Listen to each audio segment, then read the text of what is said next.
Applause. Woohoo! You know what? As the dean, Dr. Pellegrino, that's who I am. You just make me want to smile. Because I remember when we met at McDade Theater, and I thought, this class is going to be one of the best we've ever had. And I see you tonight, and you know what? I have no doubt that we're blessed to have you. So thank you so much. So, let me tell you about tonight. First of all, we give prizes through the evening, so you never know what's going to happen. And some of our faculty from PCPS are here right now. If you're a faculty member, would you please stand up in PCPS? I see Dr. Dowdy, I see Betty Roselle, I see Dr. Morgan, Dr. Burke, and Dr. Eschbach. Let's give them a big, and Professor Hare. Okay, so PCPS, we're a little bit different than the other colleges. KSOM and CAS, we actually have an academic service learning requirement. We talked about that. Many of you have already checked into Tapestry. You know what I'm talking about. After this evening, don't get stressed out, but you will have to just send a 500-word essay in your Dropbox. And what's so beautiful about this is 4 years later, you will have to write another essay, and we're going to compare to see, did we really do our job? And what happened? So I'm not going to talk anymore because there's so much going on. First, let me introduce you to our Assistant Dean, Mr. Ray Shrink.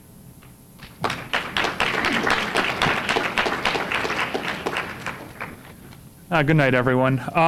You may have recalled when we met in the McDade Theater, we talked a little bit about service learning. We talked about the Blessing of the Books project that all PCPS freshmen do. We're going to talk a little logistics tonight, just some of the things you need to do to complete the requirements for service learning. So service learning is required to graduate first and foremost. Every department in PCPS has certain courses that they designate as service learning courses where you will complete academic service learning activities, and we track those through a variety of mechanisms.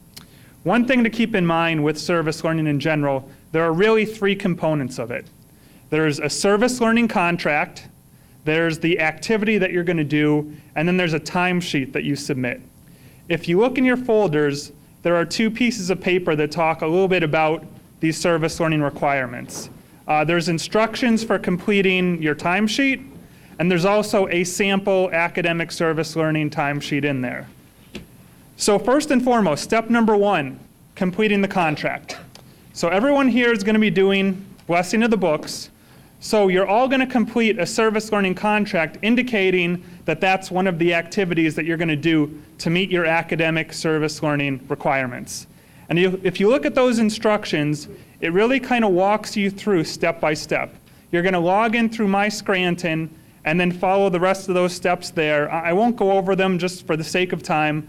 If you have any questions, don't hesitate to email us or to stop by the office. We're more than happy to help you.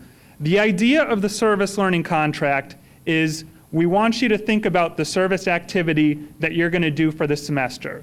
Now, you all know you're doing Blessing of the Books for Tapestry.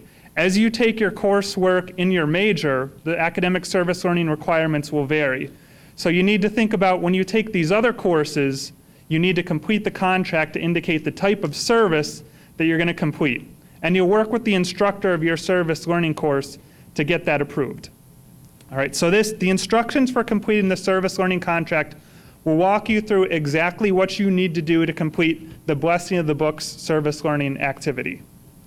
If you're taking Nursing 140 this semester, you need to do a separate contract for that, okay?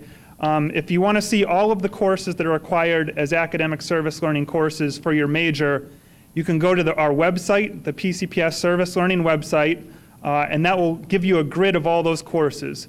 But other than Tapestry, the only first semester course who will be doing an academic service learning requirement is Nursing 140. All right, now what we need you to do for these contracts is to complete them by September 17th. And again, it's just filling in a little bit of information, logging in through My Scranton and entering that. And we'll check up on that. If you have any questions, don't hesitate to contact us. So that's the contract. That's always the first step of the service learning process. you're going to do your activity. So for blessing of the books, what we're going to do is there are a couple of things you need to do here. One, you're going to find a children's book. It could be something you have at home, as long as it's fairly new or gently used, or you can go out and purchase one. And the second step is you are going to write an inscription inside the book. It's just basically a message that says to the child that ultimately receives this book, you know, here's my thoughts about this book. We're glad you have it. We're glad to offer the gift of literacy to you. And what we're going to do is we'll set up sessions where you will be able to sign up for a 1-hour period to write those inscriptions. We'll be contacting you probably in early November. So again, just look through Tapestry for there. You'll get an email from us. We're going to guide you through this whole process. And then lastly, the part that we use to track service learning is the academic timesheet. And you do have a sample timesheet in your folders there. For Tapestry, there are 10 hours that you're going to be awarded, 5 hours for attending the lecture and completing the 500-word essay that Dean Pellegrino mentioned. And then we'll also give you 5 hours for donating a book, writing the inscription, and that will meet your academic service learning requirements for Tapestry. And what you'll do with these timesheets is you'll bring them in when you write your inscriptions in probably mid to late November. And again, we're going to tell you all of this through Tapestry, so we're going to guide you, all along the way. In your other courses, because you will be taking other academic service learning courses, the typical process is you still do the contract, you do the activity that's approved by your instructor, and then at the end of the semester, you submit that timesheet to your instructor, who will turn it into the dean's office.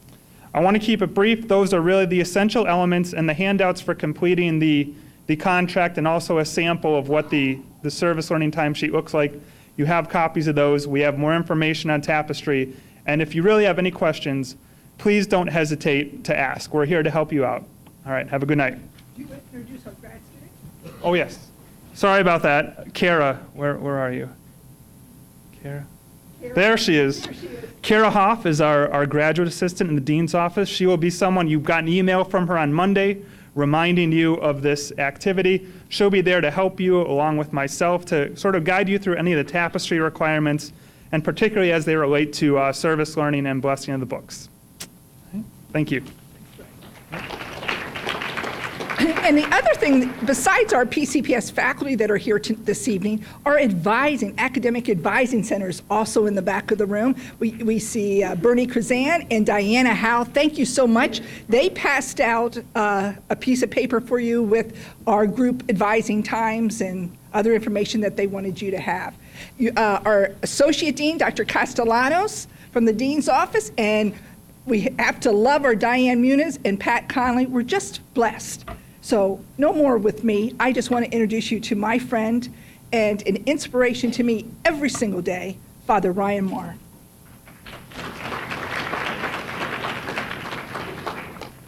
Well, thanks very much. It's a great pleasure for me to be here, and an honor, really. And I think I could say that for any Jesuit who would be invited to speak to a group of young people as smart and as talented as you at the beginning of your undergraduate life and your experience here at the university. And I'm glad that we started kind of with these first announcements, kind of down in the weeds and nitty-gritty. You know, stuff you got to do to move toward your degree. Start with that from the beginning. There's certain boxes you got to check. There's certain stuff you got to do. There's certain things you have to turn in. And that kind of practical bent has always been a part of Jesuit education from the very beginning in the 1500s. We're a very practical tradition. We like to get stuff done. But that's only part of the equation. And part of what I'd like to reflect with you about tonight is the other side of the equation, kind of the view from 30,000 feet of what you're doing and of what we're hoping is happening in you and among you during your time here with us at the U. So let me share some thoughts with you, and then we'll see what you think. I know you've done a lot of introducing of yourselves over the last week or two as you come together at the university with professors, with one another, with people in your residence halls, and inevitably you come to the question of, well, what are you doing here? What are you doing here? What are you doing here? And you give honest answers, OT, PT, counseling, education, and any of a number of other majors in the helping professions. What are you doing here? And those answers are true. It is what you're doing here. At least it's part of what you're doing here. It's one way of looking at what you're doing here. But there's more to the story than that. And you know that, and we know that. And that's why we're here tonight, to reflect for just a little bit on the rest of the story. To reflect on the connection between the Catholic and Jesuit tradition of education, of which you are now a living part, the connection between that and the helping professions, of which you will soon be a part. And the connection is powerful. So let me tell you what I mean. First, let me tell you a story. It's really kind of a parable. One of those things that may or may not have happened, but it's true anyway. And it concerns President Kennedy. It takes place in 1961 or so, at the beginning of the space race. And if you'd studied any of that, you know that at the beginning, after Kennedy had said, you know, we need to commit ourselves as a nation to sending a man to the moon and bringing him back safely to the earth before the decade of the 60s is out. That was his commitment. And we set to do it, and rockets kept exploding on the launch pad. At the beginning, it wasn't going well. So we decided to go down to Cape Kennedy, to Cape Canaveral, in Florida, to kind of buck up the people who were at the beginning of NASA. And he took a tour of the whole facility there, which is huge. And at the end, they came into an airplane hangar where he was going to give a talk to everybody who worked in NASA. But first they gave him the tour. And he went around politely in one of these stage things, and he was meeting people, and he would say to them, well, what do you do here? And the first guy said, well, Mr. President, I'm the telemetry engineer. My job is to make sure that the rocket is going at the right angle into space so that it can return safely into the atmosphere. The President says, oh, very good, good, good. And he moves on, and he meets the next person there, and it's a woman. And he says, well, what's your job here? And she says, well, I'm the flight surgeon. And my job is to make sure that the astronauts are healthy before the flight and then to test them after the flight. He said, oh, good, that's fascinating, keep it up. Then a little farther in another building, he met another person. He said, well, what do you do? And the guy said, well, I'm the media director, and I deal with the press, you know, the TV and the newspapers to make sure we tell our story right. Okay, very good. Then they go on and they get to the hangar, and some local politicians are kind of working the crowd, warming it up for the president. And he's standing backstage in this crowded little area. And he finds himself standing next to a guy in blue jean overalls holding a broom. And he turns to this guy and he says, you know, nice to meet you, nice to meet you. What do you do here? And the guy didn't miss a beat, and he looked right into the president's eyes and he said, well, Mr. President, I'm helping send a man to the moon. And it strikes me, if you think about those different answers and those different kinds of answers, it can speak to us tonight. Because think of those answers. I'm the telemetry engineer, I'm the flight surgeon, I'm the media person. Are they true? Sure. Sure, they're true. And then think of that second answer. Well, I'm helping send a man to the moon. Is that true? You bet it is. And it's true in an entirely different way than those first truths. It's true in a deeper way. It's true in a way that we might say is truth with a capital T. Why? Because it's truth that gets to meaning and purpose. The kind of truth that can really fuel a human life. And that's what I want to reflect on a little bit with us. As we ask you, what are you doing here? And you give the small t truthful answer, OT, PT, whatever. Can you also give the capital T? answer to what are you doing here? So let me give a stab at that. If I had the chance to talk with all of you, which I would love to have, and have a chat kind of about your experience in high school and what brought you to the University of Scranton, and particularly if I were to say to you, why did you pick the major that you chose? I would be willing to bet that the vast majority of you, at some point in that conversation, would say to me, I chose this major, or I'm thinking of this profession because I want to help people, or because I like helping people. And you know as well as I do that that statement coming from you is not some abstract commitment to a notion of helping people. It's not that you read about helping people and were captivated by the idea. And it's not just some schmaltzy BS that you make up for a college application. No, it's because you have lived experience already of helping people and of being helped by people. And you know, in some kind of way that you feel in your bones, in your guts, that helping people feels right. It feels right. And it makes you happy. And it makes you happy in a deep way, a way that catches your attention and leads you, has led you, to say, I wonder if I could find a profession that would help me feel this way. A lot of the time. And here we are.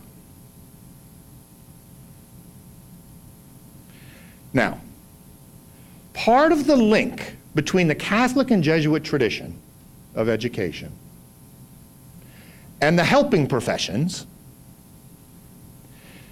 is that our tradition can help you answer in a powerfully true way the question, why does helping people feel right? Our tradition understands what you have intuited. And we can help you over the next 4 years begin to explain to yourself and to others why this truth about yourselves, I like helping people, I want to help people, I want to be of service, of why that's true and where it comes from. One of the ramifications of that is, at the same time that we will push you in your helping profession major to master material and data and information and become kind of professionally savvy, while we ask you to do that, we will also ask you to study theology and philosophy and history. And then we hope that you'll participate in the arts and give yourself to the liturgical life of the university. And we hope that you will come into contact eyeball to eyeball with the poor. Why? So that you will bring to your work a deep understanding of what it is to be a human being and be able to answer that in a capital T way. We want you to know that, and we will help you grow in that understanding of what it means to be a human being if you let us. Let me shorthand a little bit of it for you. A little bit of what we hope you will learn and live in the next 4 years, and it's this. To be a human being who's flourishing and happy, a huge chunk of that depends on being connected to other human beings. But here's the drill. It's not just a handful. Here's what our tradition tells us, teaches us. It's not just that I'm connected to the people around me, my family, my friends, or the people that I can see, but to really flourish, I'm connected to every human being on the face of the earth. Every one. And this feeling of rightness in that, of being connected and of being disposed to help, feels right because it's what you're made for. It feels right because it's what you're made for, this helping, this connection. It's what we're all made for. And all of human history is the story of people learning that, forgetting that, and relearning that. That's why it's so important we start now. And the reason it's true, the reason this is true, that we're made for this, and what it means and where it comes from, and the bottom line, is something you've heard since you were a little kid, and now you will have a chance to really wrap your mind and your heart around what it means. The reason this is true, that this helping feels so good, and that you're attracted to that, is because God is love, and we are made in the image and likeness of God. Think about that. It's a remarkable claim. What that says is, the least wrong way to talk about God is to say that God is a relationship of love. That's what God is. And we are made in that image. And that means something powerful for us. It means, like, if you ever look at a piece of really expensive china, like a plate or a platter or something, and you flip it over and you look on the bottom and there's this stamp that says where it was made. This feeling of rightness in helping, this desire to be of service, is that stamp on us. When you experience that in yourself, you're experiencing what you were made for. And it's glorious. Now here's the deal. As I say, we started, again, in the weeds, down with these particular things, requirements you got to do to satisfy these majors that you're pursuing so that you can get these jobs that you want, which we want you to get.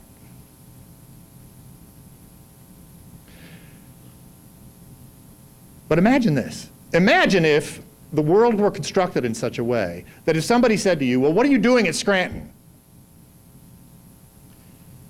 That your instinctive answer were,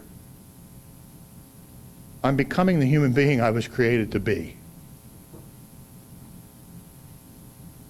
Imagine if that were your instinctive answer. It'd be glorious. Why? Because it's the truth. That's the project.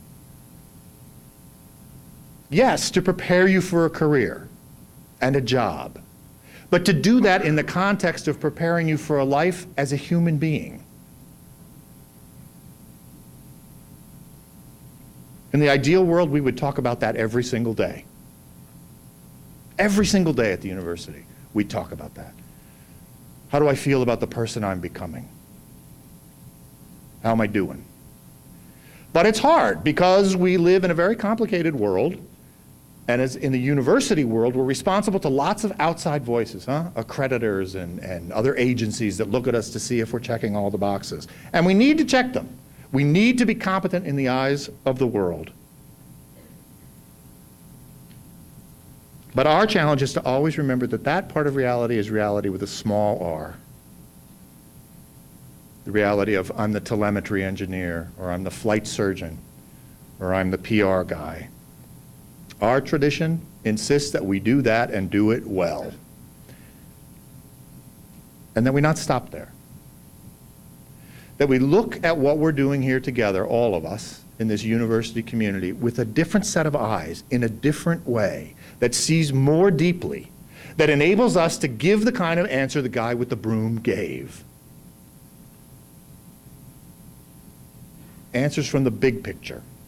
Answers of meaning and purpose. And it's a different kind of seeing. It's a different kind of seeing. And we need to cultivate it. Let me give you an example. This is one of the more frightening moments of my life, although it happened very quickly. And it's when I was a young Jesuit, and I was teaching high school, and I lived in Philadelphia. And attached to the high school was this huge church. It sat like 1,500, 1,600 people. And one day we had a mass, and I don't remember exactly what it was, but it must have been a junior ring mass or maybe a baccalaureate, because it was a mass where all the kids were there and their parents and relatives were there too.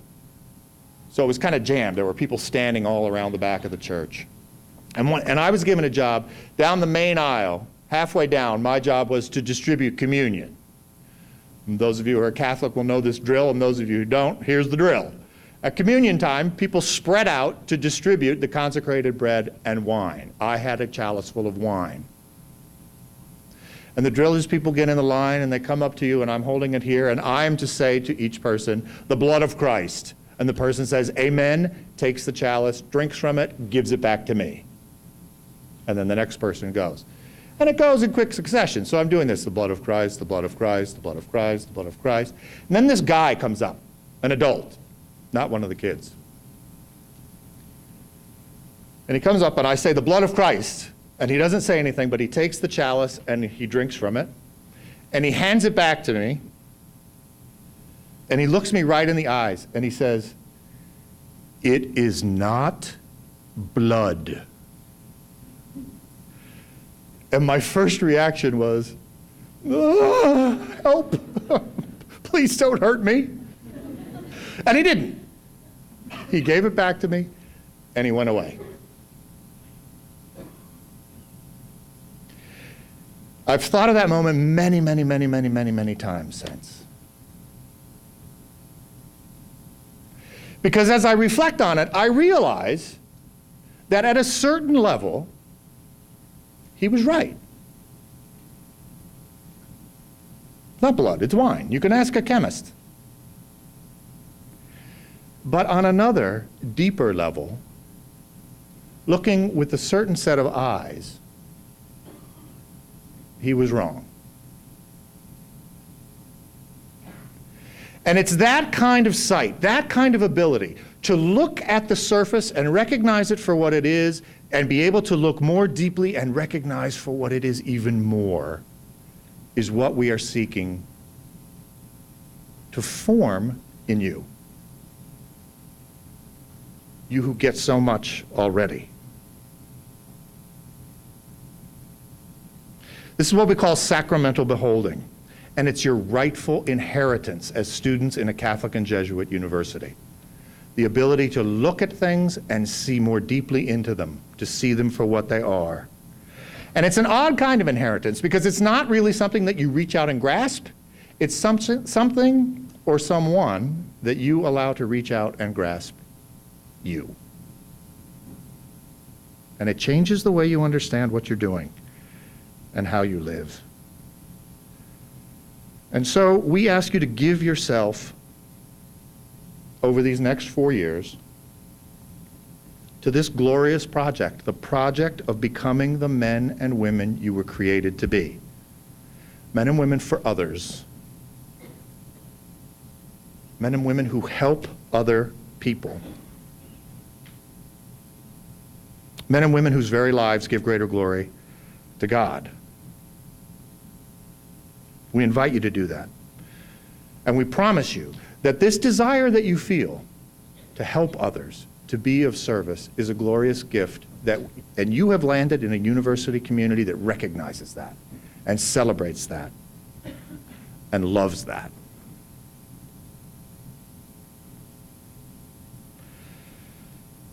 So let me leave you with this. The truth is that you, as college students, like all of us, but in a particular way, as college students, you are human beings who are a work in process. You know that. You're becoming. But unlike most of us, you have a privilege here. You have a privilege here. Why? Because as you leave adolescence and move into young adulthood, the concrete of your soul is not yet dry. You can choose to allow yourselves to be formed into certain kinds of human beings, to continue to be formed into certain kinds of human beings. And we ask you to do that. Because as time goes on, the concrete sets. And you can still change, but it's a lot harder.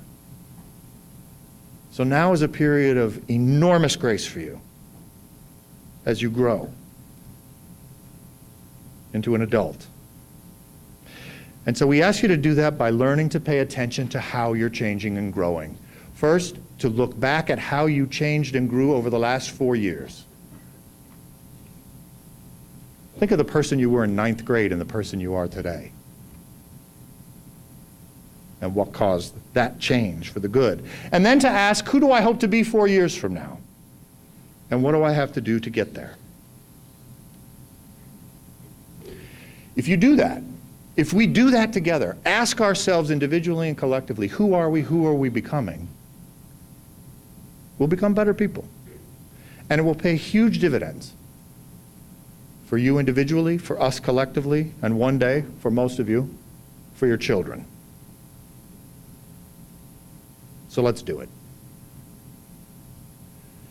And finally, on behalf of all of us who Dean Pellegrino introduced, and for all of us who really have the privilege and the joy of knowing you and working with you and teaching you here at the U, thank you.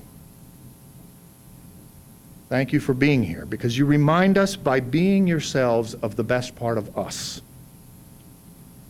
the deep part of us, called, like the deep part of you, to be men and women for others.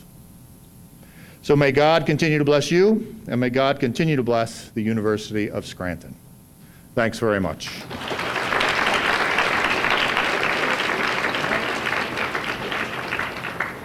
So, Father Ryan Maher, we have a little present for you first. Your very own Panuska College of Professional Studies blanket, in case you get cold at a football game. Thank you. All right, now, this is the amazing part. Dr. Leanne Eschbach, the chair of Counseling and Human Services, and you've seen all of her great faculty here, she, in a short amount of time, rounded up these great graduate students and seniors, and I'm going to tell you, she's awesome, and make sure you know it's her birthday. It was my birthday a week ago. It was my birthday. Celebrated the whole life, Dr. Maher. How lucky for me. So thank you all. My job is simply to help tell the discussion leaders, go for it, folks. And I want to thank you all for your attention. Thank you for your attendance here tonight. Thank you for choosing your major in the Panuska College of Professional Studies. And in order to make this a little bit more meaningful, we'd like you to talk for a few minutes among your table. Your discussion leader has a few questions.